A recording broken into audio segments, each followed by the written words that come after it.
Boa noite para você de casa, estamos ao vivo para todo o Brasil com o programa Última Palavra. Aqui você tem um canal aberto para participar através do telefone 0 operadora 11 21 14 100 de qualquer lugar do Brasil. Antes de iniciar a conversa de hoje, vamos à pérola do dia. Confira aí.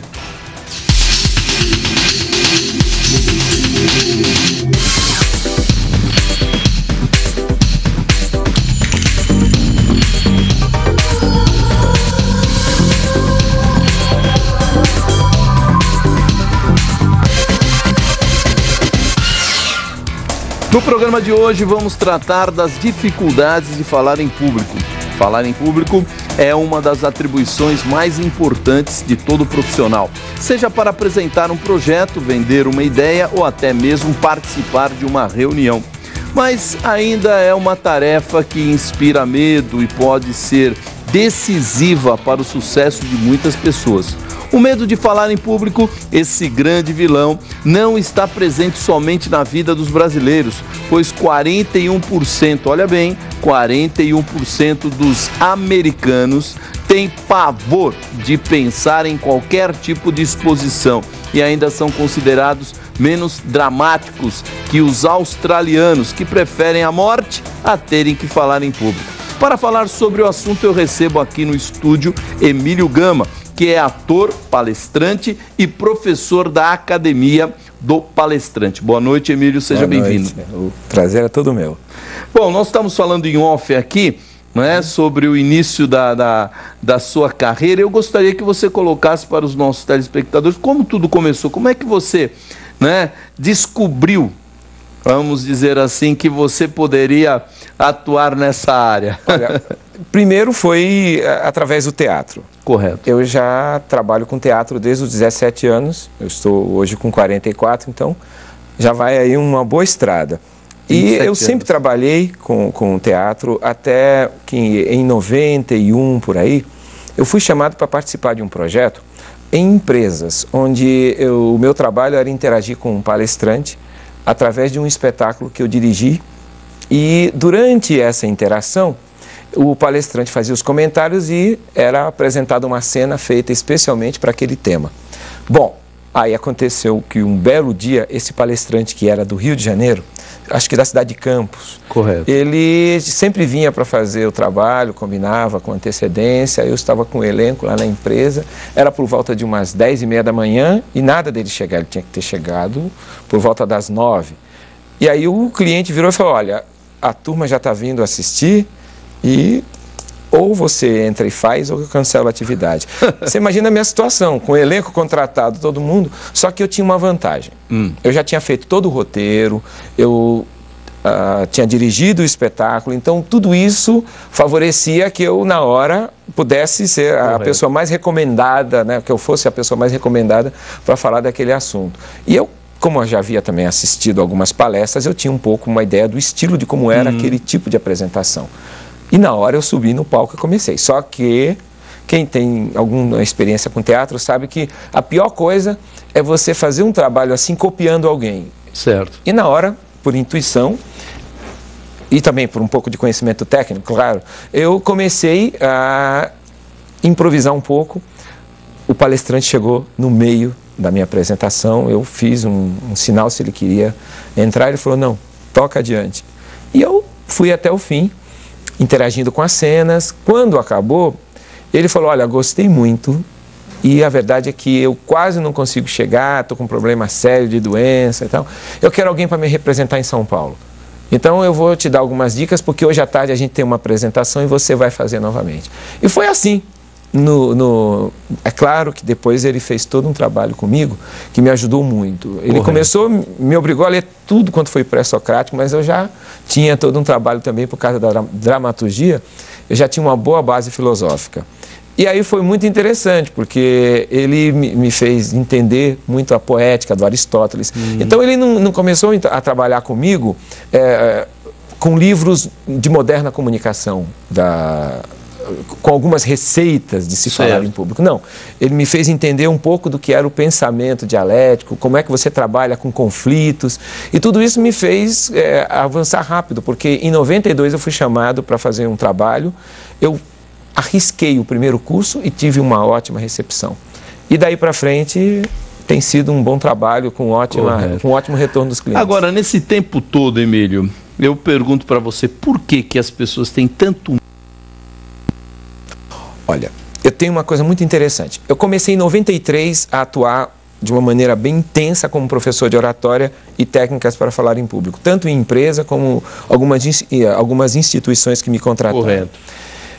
Eu percebo que na época em que eu comecei, eu tinha no meio dos alunos uma média de 20% de apavorados e 80% de pessoas que queriam se aprimorar, que já eram professores, profissionais, advogados, que já tinham um trabalho como palestrantes, como oradores, mas desejavam saber onde estavam e para onde poderiam ir. Acredito que eles queriam mais referenciais. Correto. Hoje isso inverteu. Hoje é comum eu ter uma média de 70% de apavorados e 30% de pessoas profissionais que estão querendo esse tipo de aprimoramento. Aí eu parei para analisar um pouquinho. O que acontece aí? Acontece o seguinte, existe, por exemplo, você citou uma pesquisa de um jornal inglês. Sim. Com 3 mil americanos, o Sunday Times. Correto. Ele perguntou para os americanos qual o seu pior medo.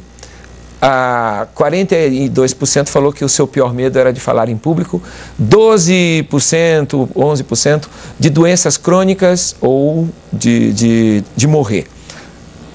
Os australianos também. Daí conclui-se que a pessoa tem mais medo de falar em público do que de morrer. Isso não procede. Se eu colocar uma mira laser na testa da pessoa e falar, se você gaguejar eu te mato, ele vai ter mais medo de morrer. Então, o que acontece aí? Esse tipo de ênfase que se dá à questão acaba tornando eu sempre falo, acaba aumentando o terror. Então eu gosto de colocar um pouco de água fria sobre o assunto. Como é que eu faço? Primeiro, hoje em dia, cada vez mais, o modelo americano de apresentação ele se popularizou. Até através da globalização. Exatamente. Então, analisa o seguinte, antigamente um contador, ele tinha a necessidade de apresentar um relatório, ele sentava em volta da mesa com todo mundo, distribuía o relatório e discutia sobre isso.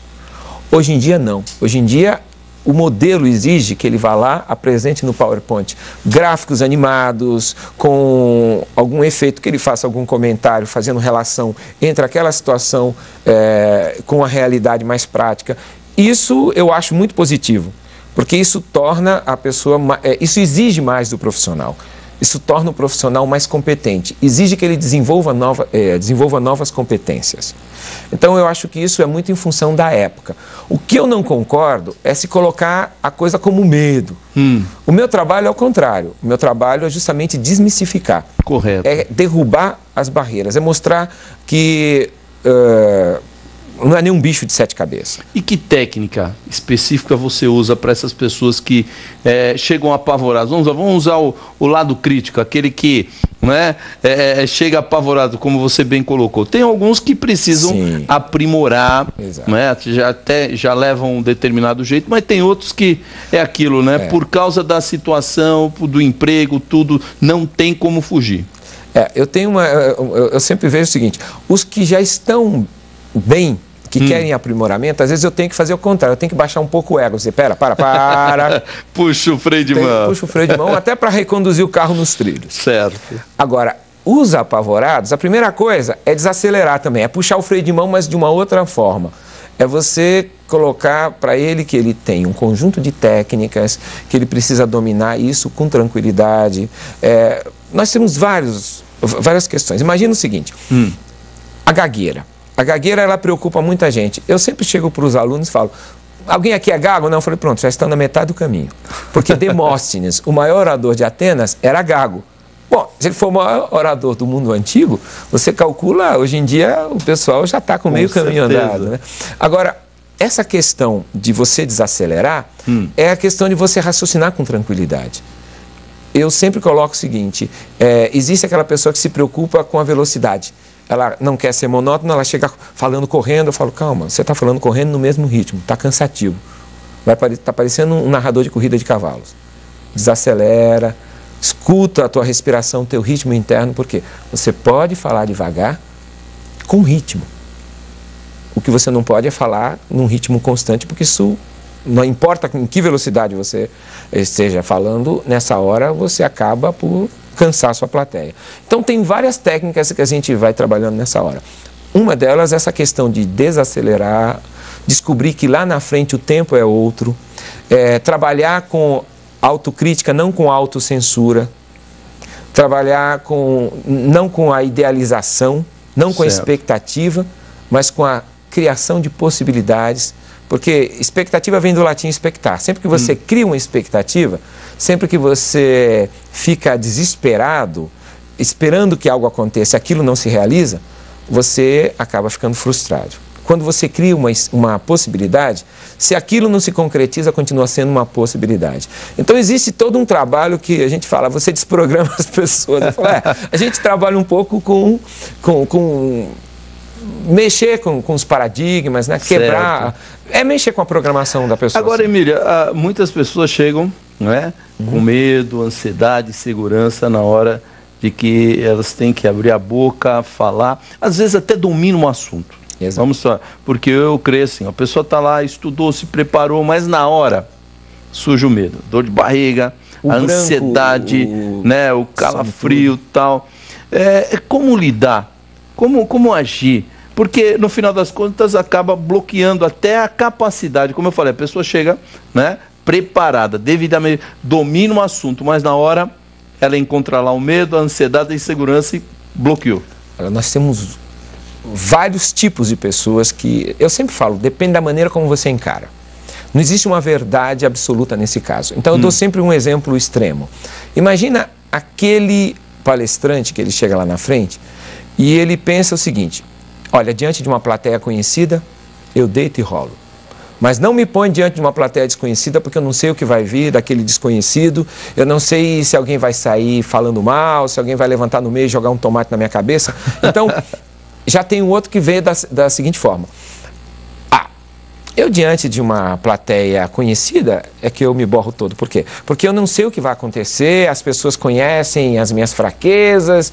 Agora, diante de uma plateia desconhecida, eu não conheço ninguém mesmo, nunca mais vou encontrar o pessoal, então eu deito e rolo. Qual dos dois está certo? Nenhum dos dois está certo. Por quê? São dois casos extremos, onde cada um está encarando a situação de acordo com o seu ponto de vista. Está encarando a situação através do seu ego. Sem dúvida. E o que acontece não é isso. Você tem que trabalhar em função da necessidade da plateia. Primeiro você está ali falando em público, porque alguém precisa daquela informação e você é a pessoa mais indicada. Por exemplo, fui chamado aqui para falar de um assunto que é da minha competência. Correto. Isso me coloca numa situação de foco. Sem dúvida. Mas eu estou o tempo todo... As luzes estão em cima de você. Exatamente. Agora, isso para mim não é o mais importante nesse momento. O mais importante é o que eu vim fazer aqui. Eu vim para esclarecer sobre um determinado assunto e quem está me escutando nesse momento tem necessidade de entender o que é que eu tenho para passar, qual é a grande informação que pode servir como ferramenta para essa pessoa atingir uma melhor excelência quando falar em público. Pois bem, existe um conjunto de regras, por exemplo, gestual é importante, a modulação da voz, existe um conjunto de ferramentas. Eu nunca gosto de falar disso como receita, eu coloco o seguinte: isso são ferramentas que você tem à sua disposição. Certo. Então, como dominar isso? Se você já trabalha com um assunto que é da sua competência, você tem que trabalhar primeiro com a preparação. Qual é a preparação? Primeiro, qual é o seu objetivo em relação àquela plateia? Quando você tem claro qual é a sua missão, fica difícil de derrubar. Você já parou para analisar quando você entra numa briga sabendo que você tem razão? Fica difícil. Então, se a pessoa entra não pensando se ela vai levar tomate, se ela vai receber um aplauso, se ela tira o foco dela, do que ela está sentindo, e se concentra no que ela tem que fazer, primeiro, a tendência é a ansiedade diminuir. Por quê? Se ela se concentra no que ela tem que fazer, ela vai buscar as ferramentas para fazer aquilo. Então, ela se concentra justamente nos argumentos que ela tem, no trabalho que ela já fez com preparação. Agora, a própria preparação, ela não pode jogar contra a pessoa. Analisa o seguinte: se eu decoro praticamente a minha palestra e eu penso que eu tenho que fazer exatamente aquilo, se na hora eu dou uma pequena errada, eu fico nervoso, isso é o caso da idealização. Isso não acontece na comunicação. Quando você ensaia bem, se prepara bem, você tem que jogar aquilo fora justamente para poder interagir. Aquilo tem que vir quase que de uma forma fluente. Correto. Então, você falou sobre a questão da voz, dos gestos, e existe um estudo realizado pela Universidade da Califórnia, né, que mostra que os maiores impactos provocados no público vêm da voz, né, 55%, da linguagem corporal, 38%, e é claro que isso não desqualifica o conteúdo da apresentação, mas você acha que contribui, como você bem colocou? Isso é fundamental. Hoje em dia, existem pesquisas que já validam um assunto que eu acho que já faz, nesse ponto, eu acho que há muito tempo eu já priorizava isso pela questão do teatro. Certo. Então, vamos até estabelecer uma questão antes de entrar nesse assunto. O palestrante, o apresentador, eu sempre digo que ele é diferente do ator. Certo. Ele é um misto de professor, com contador de história e com ator. Aí entra a performance individual dele, onde a voz e o corpo fazem uma grande diferença. Eu sempre digo, ler não é decifrar códigos escritos ou audiovisuais, é você dar sentido a eles. Então, eu estou conversando com você, estou fazendo uma leitura da sua postura, da maneira como você se coloca, tudo isso me influencia na hora de interagir. Certo. É o que acontece lá na frente com quem vai falar. A maneira como ela se... Imagina o seguinte, eu sempre coloco essa questão do ritmo. Estou falando com você. Estou falando com você. Papapapi, papapá. Papapapi, papapá. Isso tem música, tem um ritmo. Agora, eu estou falando com você. E à medida que eu estou falando, eu estou sempre com a maneira, com um ritmo monocórdico constante. Até você que está me entrevistando, uma hora o público vai começar a dormir, você também, porque o meu ritmo está constante. É diferente quando eu procuro trabalhar com uma velocidade, com um ritmo. A velocidade é tranquila, o ritmo é buscando várias curvas internacionais. Então eu sempre digo, uma dica para você trabalhar a voz, eu sempre ensino isso, escute vários tipos de música. Você tem preconceito com algum ritmo musical? Vai escutar justamente aquele. Por quê? Porque aquela pessoa que tem sempre o mesmo ritmo, ela escuta sempre de uma... Eu conheço uma moça que ela escuta só música New Age. Ela entra, parece que ela está flutuando. Eu chego, tudo bem com você, fulano? Ela, oi, tudo bem. Paz e amor. Então, ela está sempre... Eu falo, vem para a Terra. Eu falei, oi, tudo bem? É tudo bem. Ela fica, ai, você sempre me policiando. Eu falei, você sempre no céu. Então, é muito engraçado essa questão da música, do ambiente sonoro influenciando.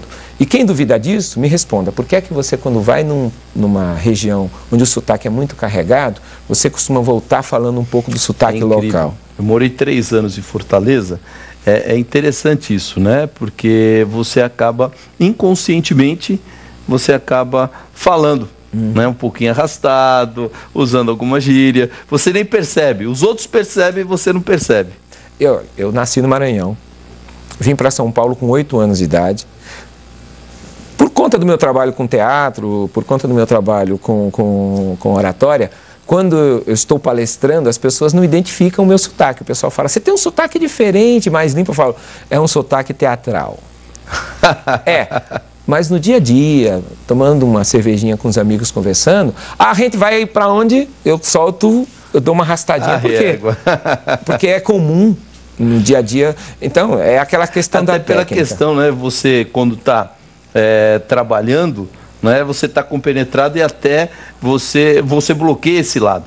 Você tem uma postura que você assume nessa hora, o seu personagem comunicador. Agora, tem também a questão da naturalidade. Eu sempre dou um exemplo disso. No cotidiano, no coloquial, a gente fala comer amora. Existe aquela pessoa artificial que ela fala comer amora. E existe a pessoa que tem técnica e fala comer amora. A diferença é um ponto de união entre os dois. Você só tem que falar um pouco mais articulado, mas você não pode parar, comer amora. Você não pode desenhar muito. Então, é a hora de você emendar um pouco o comer amora. Urá faz tudo. Então, isso cria uma certa ilusão no auditiva. A pessoa vê você pronunciar as palavras, porque um dos vícios constantes no coloquial é nós comermos os S's, os R's. Correto. Então fica o comer, o O paulista tem muito essa questão nas concordâncias, né? Com o meu S na hora de colocar. Então, isso também é algo que você treina. Eu sempre falo, pega um bom jornal que tem uma boa redação, faça uma leitura por dia, correspondente a uma lauda, uma notícia, de forma que você possa escutar a organização da frase. Isso educa também o teu ouvido, da mesma forma que um sotaque regional educa. Então, isso falando de voz. Correto. Agora, essa questão do gestual, aí entra também uma questão muito importante, que é você dar forma ao conteúdo. Emílio, muitas vezes as pessoas estão, como eu falei, preparadas, mas ocorre um deslize, uma falha. Como fazer para utilizar essa falha, esse erro, em benefício? Pois é, eu conheço casos de palestrantes que cresceram justamente no momento de adversidade. O sujeito estava lá na frente, deu um branco, e aí ele só lembrou de alguma coisa que ele tinha dito, mas ele não sabia como continuar. Aconteceu alguma coisa na plateia e ele pegou esse fato, usou, todo mundo deu risada, depois ele relaxou e acabou lembrando do que tinha que falar e retomou as rédeas. Só que aquele momento de interação fez com que a plateia, na hora, se conectasse melhor com ele. Então, quando a pessoa já está preparada, já domina o assunto, ela tem que dominar algumas questões importantes, como ter uma clara noção do que significa você se expor e o que significa você estar exposto. Correto. Eu sempre dou um exemplo claro. Você está tomando banho, alguém chega e te pega ensaboado pelado. Você está exposto. Você prepara a sua melhor roupa, faz a sua melhor maquiagem, o seu melhor penteado, você está se preparando para se apresentar, você está se expondo. Então, qual é a diferença do primeiro para o segundo caso? Do primeiro caso, você não tem controle. No segundo, você tem escolha. Então, a primeira questão é essa. Quando a pessoa tem a noção clara do que significa estar exposto e se expor, ele começa a fazer escolhas. E aí, o próprio elemento, o conteúdo que ele tem, começa a jogar a favor dele, porque ele se permite a improvisar no meio. Agora, isso tudo também, eu acho que requer uma preparação, sim. Nós trabalhamos com dinâmicas em relação a isso. Uma das técnicas importantes é o foco físico. É você falar olhando para a plateia, conversar, porque tem aquela pessoa que ela chega lá na frente, imagina que a plateia está aqui, e ela, na hora que se coloca, ela chega, bom, é muito bom estar aqui com vocês e... Não olha no olho das pessoas. O foco dela está aqui em cima, e agora, o que eu vou falar? Ou então, e agora, o que eu faço? Geralmente, não é regra geral, tá? Mas uma tendência, a pessoa ficar mais introspectiva, ela costuma olhar para cá, quando ela está puxando pela memória, ela está... E o foco, eu sempre falo, o foco físico no olhar da pessoa, os nossos olhos são como antenas emissoras e receptoras de energias, de ondas cerebrais. Por isso existe a hipnose, essa questão do olhar. Então eu sempre digo para o aluno, quando dá um branco e você não sabe qual é o fio da meada, no lugar de você ficar olhando para cá ou para cá, olha no olho da plateia. Por quê? Porque ela tem um fio da meada, ela te joga de volta. É uma técnica milenar. Né? Alguns falam, tem a ver com telepatia. Eu falo, olha, tem a ver com telepatia, só que a psicologia ainda não avançou tanto. Essa técnica é uma técnica que existe desde a antiguidade e funciona. Só que existem pessoas que vêm com alguns paradigmas, por exemplo, alguns mandam você olhar para o ponto neutro. Você já imaginou num grupo de 40 pessoas, numa sala pequena, alguém chega, bom gente, é muito bom estar aqui falando com um grupo tão importante e todo mundo aqui. O pessoal uma hora vai ficar olhando para trás porque, poxa, por que esse cara está olhando acima da minha cabeça? Agora, quando você faz isso aqui, olhando para a pessoa, você estabelece uma intimidade, um contato com a plateia. Quando você pensa, como é que surgiu essa questão do ponto infinito? É porque antigamente, nos templos, as pessoas falavam para aquela plateia imensa. Então, mas não era só por isso também. É porque era uma época muito formal. Então, imagina se tem alguém pregando sobre o adultério e aí ele fica olhando muito para uma pessoa. A pessoa se sente constrangida. Então, sem dúvida, já era de praxe, né, essa recomendação. Olhe para o ponto infinito. Só que eu acredito que os grandes oradores, eles sempre trabalharam com contato direto, porque isso tem a ver com magnetizar a plateia. Agora, Emílio, você falou sobre gestos, né? E muitas vezes o que a gente observa são dois extremos. Aquele que não se mexe é uma múmia. Paralisa. Parece aquela brincadeira. Estátua, né? Parou. né? E por outro lado você tem aquele que se movimenta muito. O pessoal fala que ele é italiano, um maestro. Agora, como você dosar, né, para que você possa tirar o proveito, que eu acho importante também. Sim. Porque até gesto um livro, conteúdo. Um livro que diz o corpo fala, né? Sim. Então, como dosar para você não ficar parado demais e ao mesmo tempo não se movimentar demais também e acabar tirando a atenção das pessoas? Primeira coisa, você reduzindo a ansiedade, você começa, você automaticamente influi no gestual. Eu sempre recomendo que o aluno, ele comece justamente como uma múmia.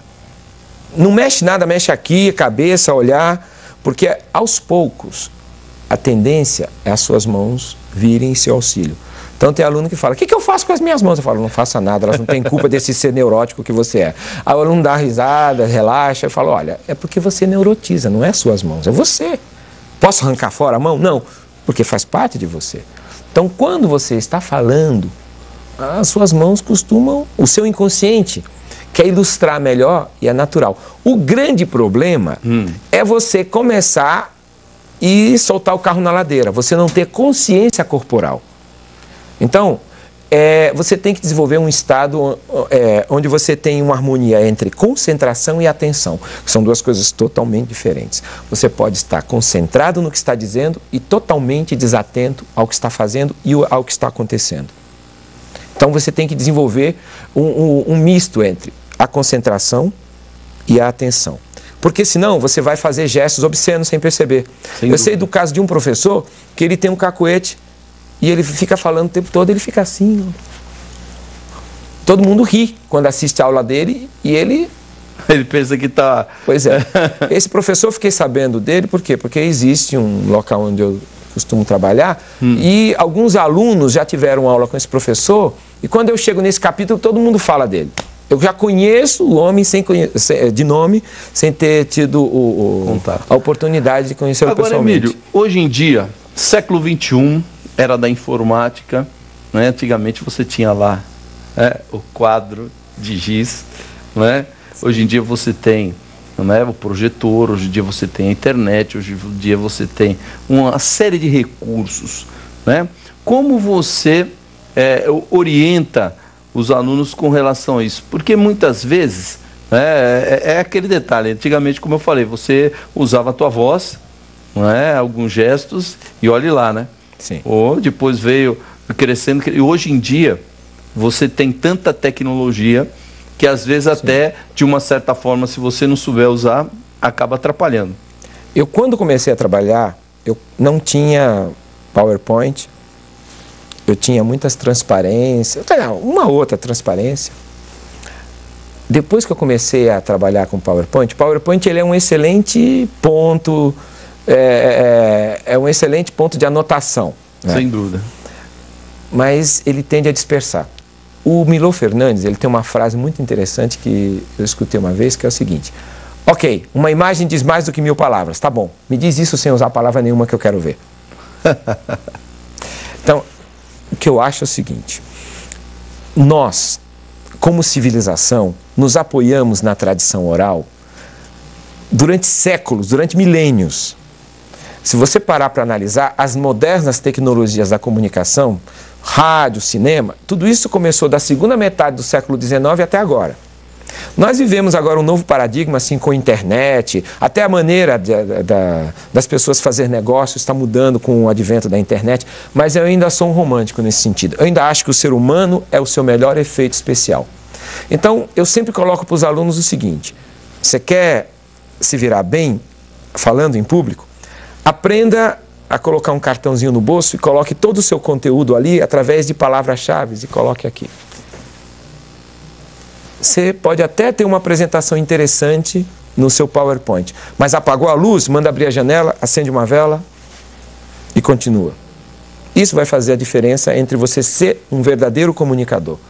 Porque eu ainda acredito que o ser humano é o seu melhor efeito especial. Nós somos ainda o computador mais complexo do universo e nós temos a capacidade de gerar sonhos. O que faz realmente com que a pessoa... eu sou muito bem aceito no mercado de palestra também, porque o pessoal gosta muito das histórias que eu conto. Eu sou um bom contador de histórias. Mas todo nordestino é bom. E eu tive a dona Rosinha. Tá vendo? A Dona Rosinha é uma história interessante que vale a pena escutar. Eu vim para cá em 72, com 8 anos de idade. Morava em Pedreiras, Maranhão. Quando eu saí de Pedreiras, 8 meses depois chegou a televisão na minha cidade. Então eu cresci até os 8 anos sem televisão. Mas eu tinha uma professora de reforço, que era a Dona Rosinha, era uma senhora de seus 70 e poucos anos, que ela usava inclusive palmatória nas aulas. Ela nos alfabetizava e chamava, por exemplo, 2 alunos, que letra é essa? O aluno falava, é um B. Que letra é essa? É um M. Ok, você acertou, bolo nele. Dava um bolo. Eu até brinco um pouco, eu falo, ela já estimulava a nossa competitividade desde cedo. Mas o que a Dona Rosinha tinha de interessante? Acabava o primeiro módulo, ela sentava toda a molecada para merenda e começava a contar histórias. A Branca de Neve que eu conheci, eu criei da minha cabeça. Não foi a Branca de Neve do Walt Disney. O meu imaginário foi muito exercitado desde cedo. Então, quando veio a televisão, aqui em São Paulo, quando eu cheguei, eu fiquei 2 anos assim, tirando o atraso. Mas o que fez a diferença na minha vida como profissional, como comunicador, até como ator, é a capacidade de gerar a visualização.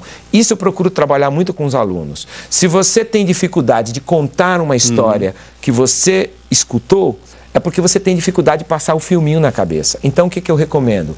Eu recomendo uma coisa que a oratória clássica não recomenda. Conte casos e fatos da sua vida ou que você tenha presenciado. Porque recordar é viver. Então, você não precisa imaginar. É comum, a pessoa às vezes está lembrando de um fato desagradável, ela começa a ficar nervosa, calma, já passou. Mas é porque recordar é viver. Então, se a pessoa não tem ainda o exercício de trabalhar com o seu imaginário, de criar o filminho na cabeça através de um outro fato, correto, é melhor que ela trabalhe com seu material expressivo. Agora, Emílio, hoje nós temos a videoconferência. Sim. Hoje nós temos televisão, tempo atrás, o famoso telecurso, 2º grau. Como orientar a pessoa para... Porque, como nós estamos aqui, né, fazendo um programa, você está olhando, né, é interessante, você não tem o contato com a pessoa. Sim. Que é muito importante, eu concordo com você. Mas hoje em dia, século XXI, você às vezes está lá do outro lado, né, fazendo uma videoconferência, as pessoas estão te assistindo, mas você não tem esse contato pessoal. Que orientação, que dicas você dá para esse palestrante? Use a imaginação. Converse com a câmera como quem está conversando com uma pessoa do outro lado. Mesmo que você olhe nos olhos do cameraman, você está falando para uma pessoa. Essa é uma técnica que funciona maravilhosamente. Por quê? Porque quem está te escutando lá do outro lado é um ser humano. Sem dúvida. Então você tem que projetar isso. E a gente já faz isso com facilidade. Quando a gente fala no celular, a gente imagina a pessoa do outro lado. É trabalhar com a imaginação. Então, imagina que tem alguém te escutando que você gostaria muito de ter a atenção dessa pessoa e na hora olhe para a câmera como se estivesse falando com essa pessoa. Isso faz toda a diferença. Uma vez, né, eu ouvi uma frase interessante justamente com relação à questão do público. Então, que você deve aprender a falar para uma pessoa como se estivesse falando para 1000 e para 1000 como se estivesse falando para uma pessoa. Porque muitas vezes o palestrante, de uma certa forma, fica desestimulado porque a sua expectativa de quantidade de pessoas não tem quórum suficiente. Você percebe? Como trabalhar isso? Se você vai com uma expectativa, casa lotada, né? Chega lá, por um motivo ou outro, a casa não está lotada. Pois é. Lembra que eu falei no começo? Não trabalhar com expectativa, mas com possibilidades. Pior coisa é você idealizar. Porque você fica em função de um ambiente externo. Então, o teatro ele me ensinou muito isso. E eu procuro passar isso para os meus alunos. Pensa no seguinte, é comum, às vezes você, quando não tem uma celebridade no elenco, o ator está em temporada, ele fica lá atrás da cortina, vendo quem é que veio naquele dia. Eu já tive temporada, durante esses anos todos trabalhando como ator, eu já tive temporada onde eu tinha 4, 5 pessoas na plateia e o elenco virava assim, pô, nós somos em 10, tem 5 na plateia? Tem mais gente no palco do que na plateia? Vamos cancelar porque não tem quórum. Ou então vamos estabelecer um quórum mínimo. Por uma questão coletiva, eu até aceitava a decisão da maioria, mas eu sempre fui contra. Eu pensava o seguinte, pô, mas é 5 pessoas. São 5 pessoas. É um público de 5 pessoas que veio ali para te ver, saiu da sua casa. É a questão da excelência no atendimento do cliente. Se essa pessoa gostar do que assistiu, ela vai recomendar para outra pessoa. Se ela não gostar, ou se ela não puder, não tiver a oportunidade de assistir, alguém vai falar, puxa, eu ouvi falar dessa peça e nem vai porque não tem casa. Então, uma má publicidade, ela se propaga. Então, eu tenho uma história muito interessante, que é de uma peça do Arthur Azevedo, que começa 2 atores numa cena, que eles parecem que estão lutando. Aí o cara, ih, não tem ninguém. Aí ele falou, tem sim, eu vi alguém mexendo lá. Vai, continua, vamos lutar. Puxa, tem certeza? Tem. Aí eles vão fazendo, dando o máximo de si, até que alguém vira, ô rapaz, para essa cena logo que... Mas tem alguém aí, não tem, era um cachorro que estava dormindo aqui na plateia. Mas é muito bom, é bonito esse romantismo, quer dizer, é um só, vamos fazer, porque é uma pessoa que está aqui te dando atenção, e a tendência é multiplicar. Então eu sou muito romântico nessa hora também. Eu acho que se é uma pessoa que veio te ver. Você não tem o direito, e na pior das hipóteses, imagina você em cartaz com um espetáculo, vem uma pessoa hoje, outra, e você vai cancelando porque não dá quórum. Depois de um mês você não lembra mais as suas falas. Então tem um professor de teatro que ele falava, olha, apresentação é ensaio com público. Então se você tem 5 pessoas, ótimo. Se você não tiver pelo menos estimulado para apresentar, estimule-se pelo menos para ensaiar, para você não perder o que já conquistou. Então é o que eu penso. O palestrante ele não tem que criar expectativa, ele tem que criar possibilidade. Qual é a possibilidade? Tem 5 pessoas hoje, eu vou apresentar para essas 5 pessoas e essas 5 pessoas vão me trazer mais 10 pessoas. É a excelência, a busca pela excelência. Preparo físico. Que tipo de preparo físico é necessário? E por outro lado, que cuidados o palestrante deve ter com o seu instrumento de trabalho, que é a sua corpo, voz. Né? Voz. Corpo, a sua voz. Pelo menos caminhar todo dia alguns quilômetros para que você tenha um bom fôlego. Trabalhar com uma leitura de uma lauda de um bom jornal para educar o ouvido, para trabalhar, para se escutar também enquanto fala. E fazer alguns exercícios de voz. Eu tenho um livro, aproveito para fazer uma merchandising, Técnicas para Falar em Público, Oratória. É um livro que ele apresenta alguns exercícios que você não necessita de um fonoaudiólogo, nenhum especialista, são exercícios de articulação simples. E é claro que eu vou até um certo ponto, porque eu não gosto de entrar... você ensinar um trabalho de voz por livro, ele tem uma limitação. Sem dúvida. Então, se você quer ser um palestrante, se você quer trabalhar com a comunicação, é interessante fazer uma visita a um fonoaudiólogo para descobrir pelo menos como é que está o seu aparelho fonador.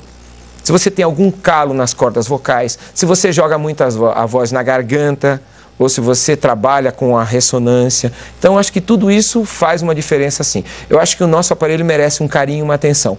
A gente faz exame periodicamente para outras questões, por que não trabalhar a nossa comunicação? Porque muitas vezes fica naquilo, né? Você pensa que com você nunca vai acontecer. Você é forte o suficiente e acaba muitas vezes abusando de determinadas coisas, né?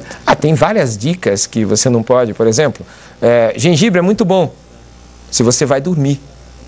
Você toma um chá de gengibre e vai dormir, você está agasalhado. Agora, vai tomar um chá de gengibre quente e sair na friagem. Acabou, dá um choque térmico.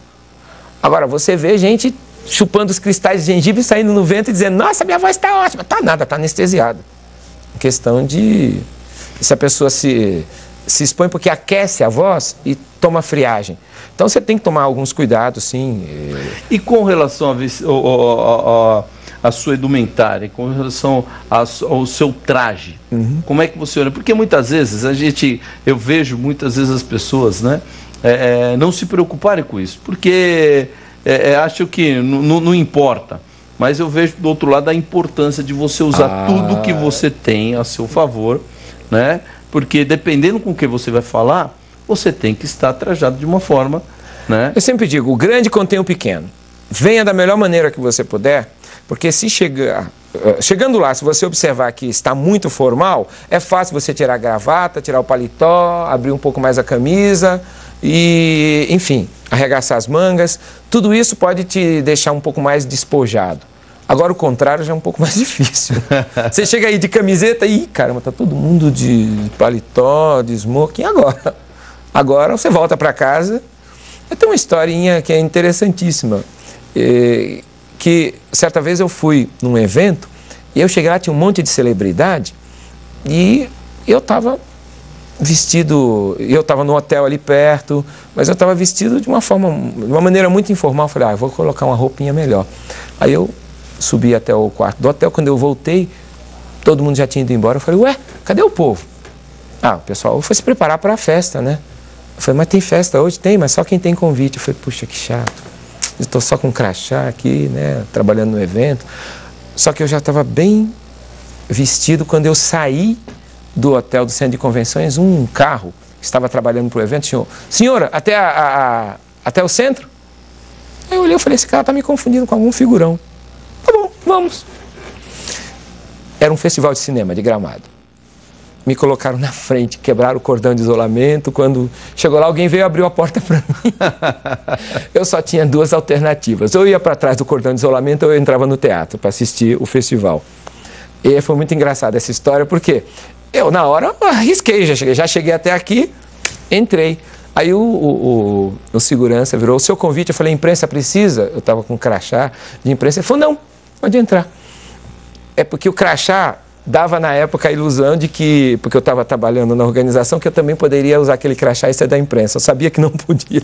Só que eu fui jogado dentro do festival e eu sempre conto essa história. Foi pela maneira como eu estava vestido. Eu tenho certeza que as portas se abriram para mim sem eu querer. Eu simplesmente lamentei, puxa, que pena que eu não tenho convite. Na saída do centro de convenções, o rapaz me ofereceu uma carona até a cidade e eu pensei, vou até a cidade, vou jantar num restaurante lá, depois volto para o hotel. Que nada, parou em frente do cinema, alguém abriu a porta, acabou. Isso tem que estar prevenido, né? Eu sempre digo, arte da guerra, né? Esteja pronto sempre. É verdade. Agora, Emílio, nós falamos agora há pouco sobre aquela pessoa que fica parada como estátua e o outro que se mexe demais.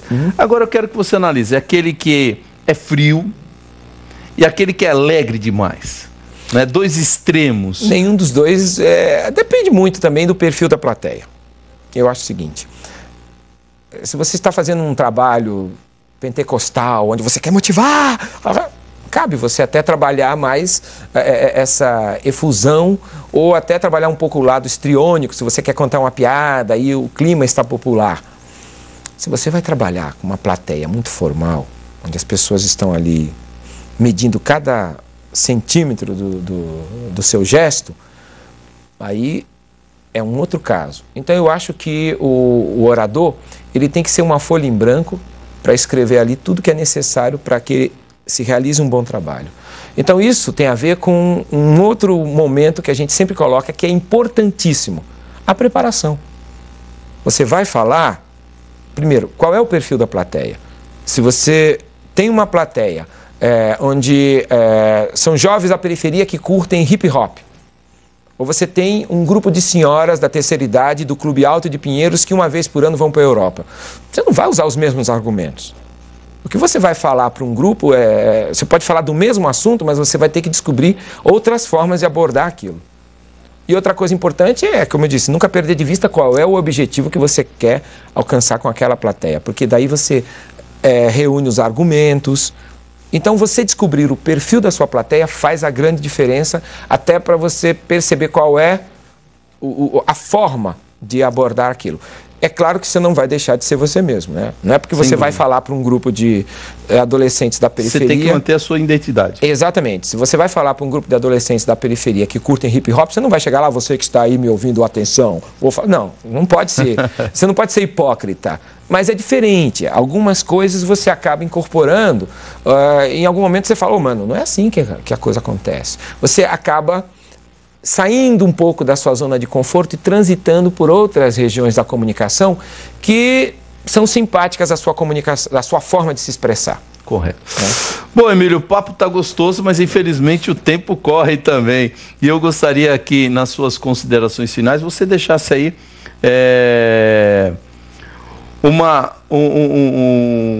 vamos dizer assim, que você deixasse aí uma mensagem para as pessoas que ainda estão naqueles 41%, 42%, aqueles que fazem de tudo, aqueles que dizem assim, eu gosto de trabalhar atrás das câmeras, nos bastidores, mas amanhã ou depois, né, vão perder uma oportunidade, por quê? Porque não estão preparados para falar. Olha, liderar é uma coisa que você vai fazer, você terá que fazer em um momento ou outro da sua vida. Existe aquele que fala, me deixa aqui existir em paz, quietinho, eu só quero ajudar, mas não é assim que funciona. Se eu deixar o seu filho sob a sua responsabilidade nessa hora, você, nesse momento, tem que liderar. Então, eu sempre digo que existem dois tipos de líderes. Aquele que se sobressai pela necessidade e o outro que se sobressai pela necessidade. Qual é a diferença? O primeiro se sobressai pela necessidade dos outros de serem comandados por ele, pela carência dos outros e porque ele reúne alguma competência para guiá-los. Existe aquele que se sobressai pela necessidade dele de comandar. Às vezes os outros não têm nada a ver com a necessidade que ele tem de comandar. Pois bem, se você não tem a necessidade de comandar, quer ficar no anonimato, você às vezes não vai ter escolha. Então qual é a questão? Esteja sempre preparado. Eu sempre acho que o ser humano é o seu melhor efeito especial. Você trabalhando a sua comunicação, se expondo, é melhor, porque ficar exposto é algo que você não vai ter controle quando acontecer. Então, o momento é sempre agora. Eu sempre gosto daquela frase, quando se não agora, quem se não eu? É isso. Bom, falei com o Emílio Gama aqui, hoje, nesta quinta-feira, no nosso programa Última Palavra. Nós vamos ficando por aqui, você continua com a programação da Rede Gospel, voltamos amanhã, sempre após o programa Renascer em Revista com o Apóstolo Estevão. Tenham todos uma ótima noite, até amanhã.